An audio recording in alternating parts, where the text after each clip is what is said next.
I see. And we're back here on the Ivy League Digital Network with Dave Vogel. I'm Bill Spalding, set for the petite final of the Varsity 8, and we are off and running. Should be a lot of fun. 5th place in the Ivy League on the line. 4th-seeded Harvard Radcliffe is in lane number 1. Cornell in lane number 2. Dartmouth in lane number 3. And Columbia in lane number 4.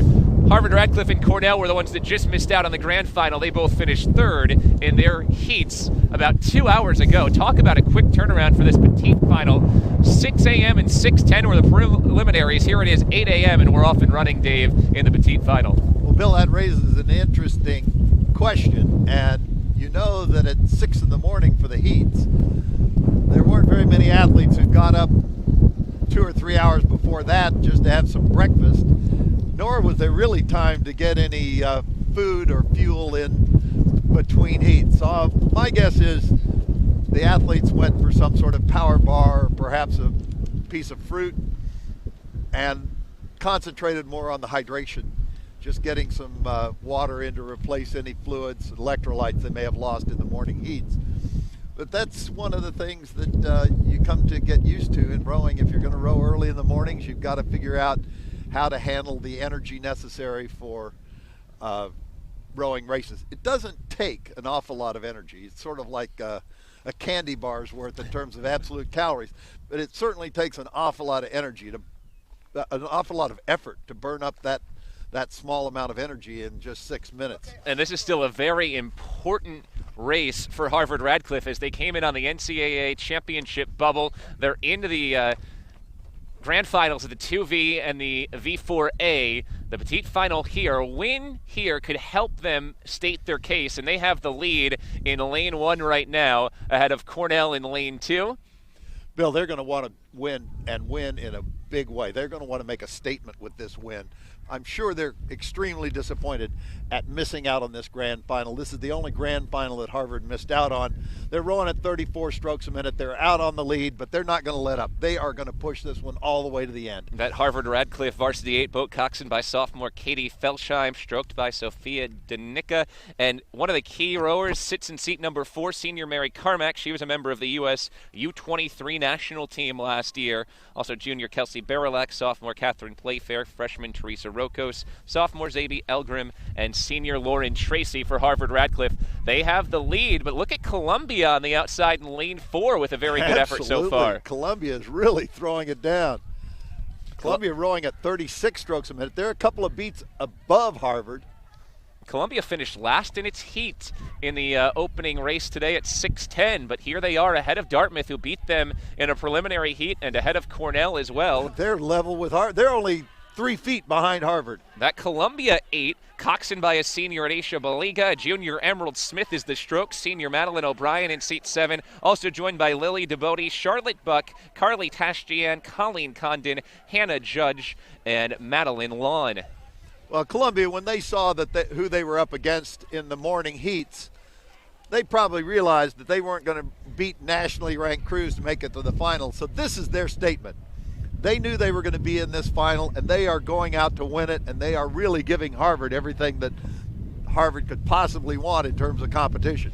There are points on the line in this race for the overall team standing, and there is a team trophy handed out at the end of the day. 5th place, so the winner of this petite final will earn 16 points for the team. Those 16 points are the equivalent to winning the grand final of the V4A, and it's double what you get for winning the grand final of the 3rd Varsity 8 or the Varsity 4C or B. So a valuable win for whichever team wins here when you look at the team points total race. Look at this move by Dartmouth. Dartmouth with a little bit of a flutter at the 1,000. They're now up at around 38 strokes a minute, and they're really coming on Columbia. Columbia, high energy early, high rating.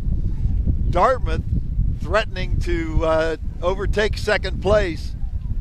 Harvard a lot lower than either Columbia or Dartmouth. Does that tell you, Dave, that they probably have something left for the final 1,000 where they love to make their moves? Well, that we're in the 3rd 500. They're probably going to really, I would think, make a move with 500 to go. Harvard does have a lead that's pretty commanding in terms of the way the race is playing out. Harvard looks a little bit more controlled in their body positions, but Columbia and Dartmouth are just racing. They are racing. There's there's no question about this being a boat race. Columbia is hanging on to about a half a boat length lead over the big green, while Cornell trails by a boat length of open water. We have 500 meters to go. About 5:06 unofficially has come off the clock. Harvard Radcliffe with the lead in this Varsity 8 Petite Final. Columbia in second. Dartmouth trying to make a move in third, but we'll see if Columbia can hold them off. Harvard's still down around 34, while Columbia and Dartmouth are really pushing it. Columbia's still holding on to the lead over Dartmouth. Dartmouth made a really nice move in that third 500, and they're following it up with an aggressive sprint. It's just really hard to get momentum in this sport because it takes so much to get 8 people together to gather up, get the extra energy, move the boat faster. It's not an easy thing. It's not like other races where you can just simply get up and go. You have to plan it, you have to have it in your strategy, and you have to really attack. Harvard Radcliffe churning forward towards the finishing line. Columbia has made a really good move and closed the ground on Harvard Radcliffe a bit. The lead still for the black and white, but the Lions are right there with a couple hundred meters to go. Dartmouth in third. Now Harvard now opening it out to a full length, and they're just now raising the rate because they got 200 meters to go. They've been at 34, now they're going up to 36, and they're pulling away. Harvard is really starting to pull away. Columbia just a boat length back of Harvard, and now a full boat length ahead of Dartmouth. Dartmouth open water up on Cornell. Harvard Radcliffe to the finishing line in the Petite Final of the Varsity 8. Harvard Radcliffe on its way to earning 16 points for the black and white in the team standings. Here is Harvard Radcliffe unofficially to the finishing line in 6:44. Harvard Radcliffe wins the Petite Final. Columbia takes second. Dartmouth takes third, and Cornell finishes in fourth. Well, that's a good rebound for Harvard to come back and claim fifth after what clearly had to be a disappointing heat for them in the morning. Seeded as a fourth place seed coming in, seeing Pennsylvania really amped up and taking that spot away from them. So that